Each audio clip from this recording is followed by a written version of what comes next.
Bonjour à tous, bienvenue sur cette série de vidéos sur l'énéagramme.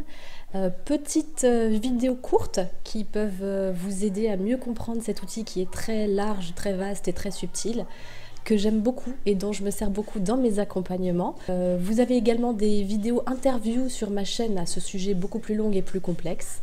Voilà, si vous avez besoin de plus d'informations, n'hésitez pas à les laisser dans les commentaires, à liker, à partager. Ah, je vous arrête tout de suite par contre, si vous tombez sur cette vidéo et que c'est la première que vous voyez de mes vidéos sur l'énéagramme, repartez depuis le début pour mieux comprendre. Je vous souhaite une belle exploration en ma compagnie, à bientôt.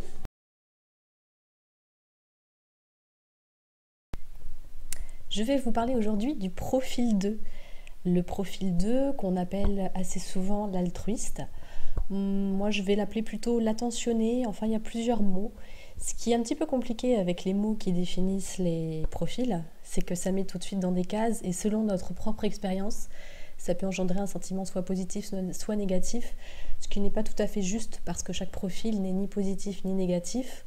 C'est surtout une conjonction de caractéristiques qui sont liées aux motivations profondes dues au début dans nos vies et à notre vision du monde, notre manière de voir le monde et donc notre réponse, ce qu'on évite, ce qu'on fuit, nos centres d'intérêt, ce sur quoi on focalise pour justement éviter de revivre quelque chose et de se reconfronter à des choses. Voilà, donc notre profil 2, il considère en fait que dans la vie, pour être aimé, il faut aider, il faut aimer. Il faut faire quelque chose, il faut apporter son soutien. Donc le monde va m'aimer si moi je l'aime en retour et donc si j'apporte ma contribution. Donc c'est quelqu'un qui souvent aime être entouré, qui est focalisé sur le besoin des autres. Il va très souvent anticiper en fait les besoins des autres. Avant même que vous ayez défini vos besoins, que vous soyez dans le besoin, lui il propose déjà de vous aider, il a déjà en quelque sorte une réponse, une solution à vos problèmes, à ce dont vous avez besoin. Donc, ce qui est un petit peu délicat avec ce profil 2, c'est que en fait, du coup, il oublie complètement ses propres besoins à lui, mais il ne s'en rend même pas compte, en fait. C'est dans son fonctionnement général. Alors souvent, c'est sous stress qu'on va vraiment avoir notre profil qui ressort, on est d'accord. Après, il y a quand même des petites tendances générales qu'on peut reconnaître. Donc, il va se fondre dans les besoins des autres, ce qui fait qu'il va énormément aussi s'adapter.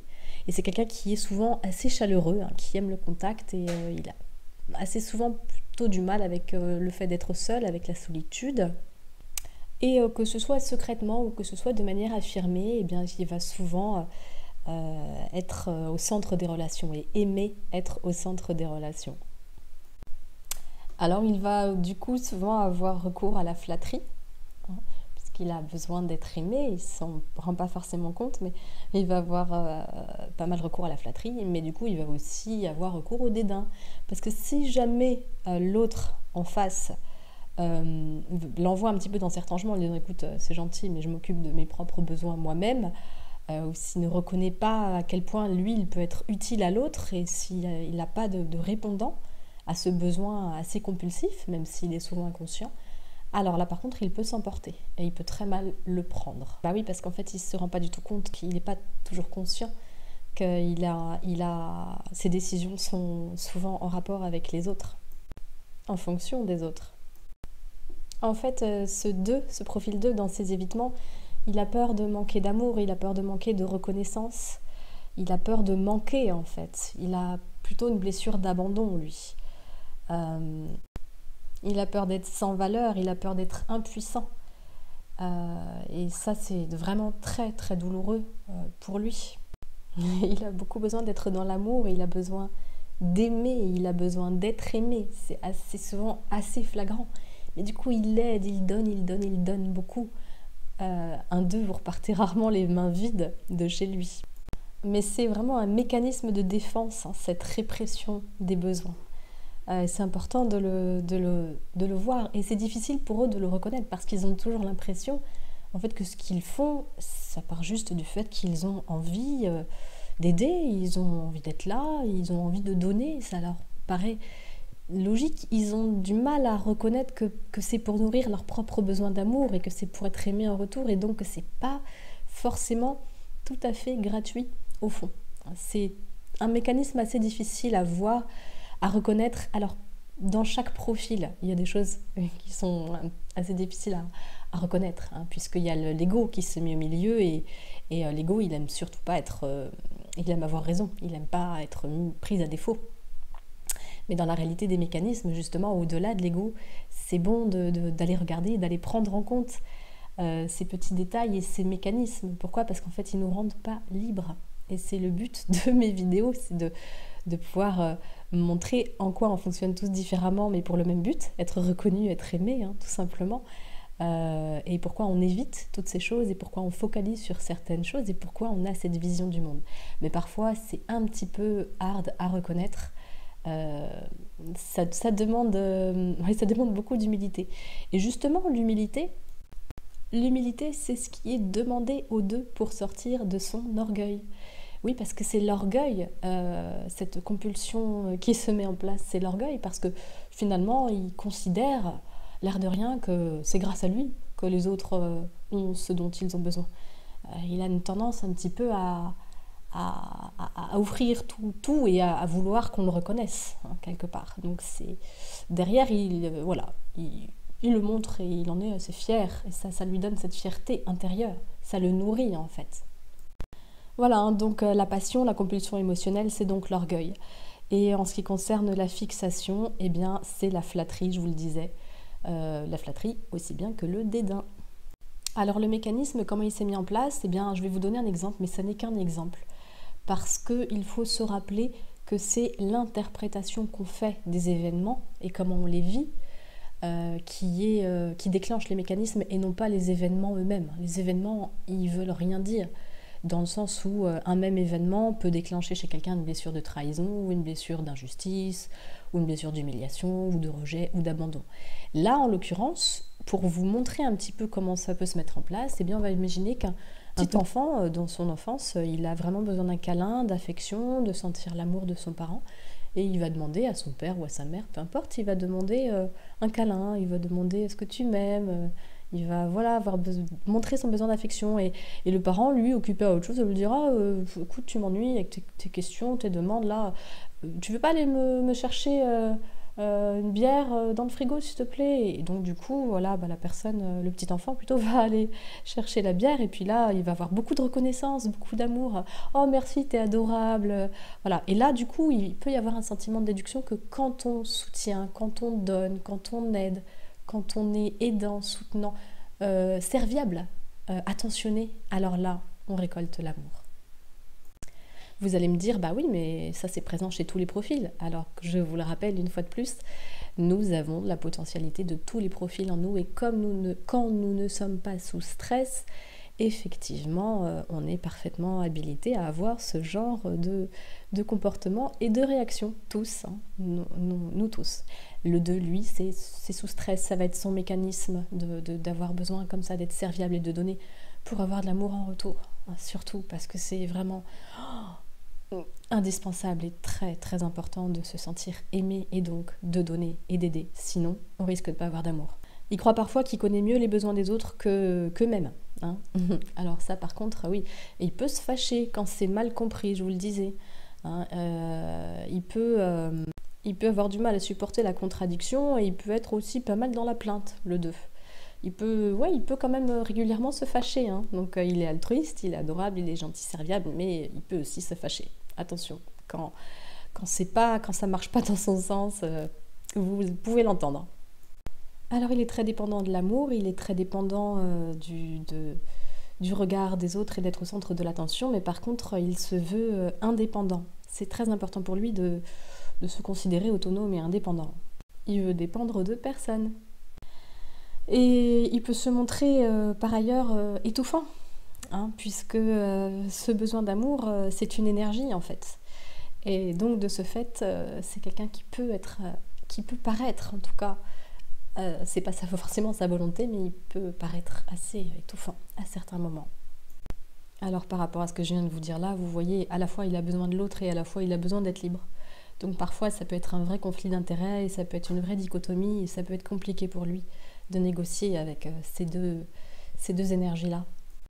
Donc là, on va pouvoir l'aider. Le 2, c'est à reconnaître ses besoins et à être humble. Finalement, c'est un humain comme les autres et il a lui-même des besoins. Et il a besoin de s'en occuper et il a besoin aussi de reconnaître que non, il n'est pas lui-même la solution à tous les problèmes de tout le monde.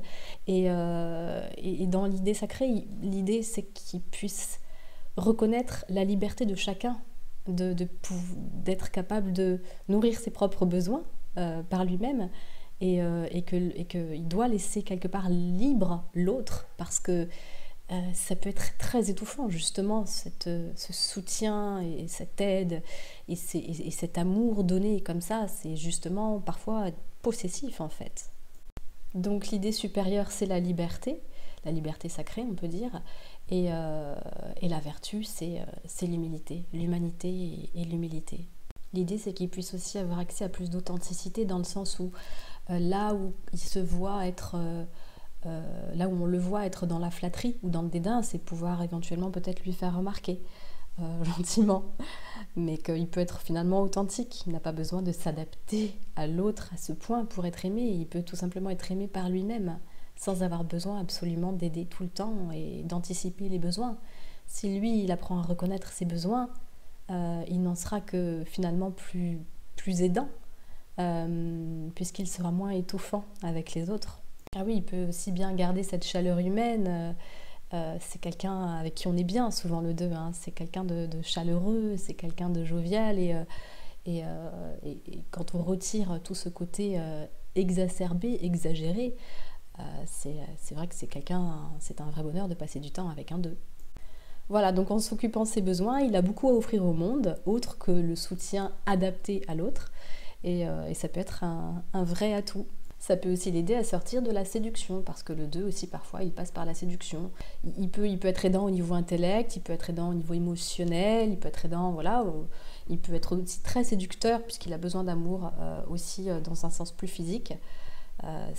Tout est possible en termes finalement de demande d'amour et de réclamation d'amour, un peu sous toutes ses formes et un peu dans tous les sens. Comme exemple de 2 qui est intégré, on a Mère Teresa, par exemple.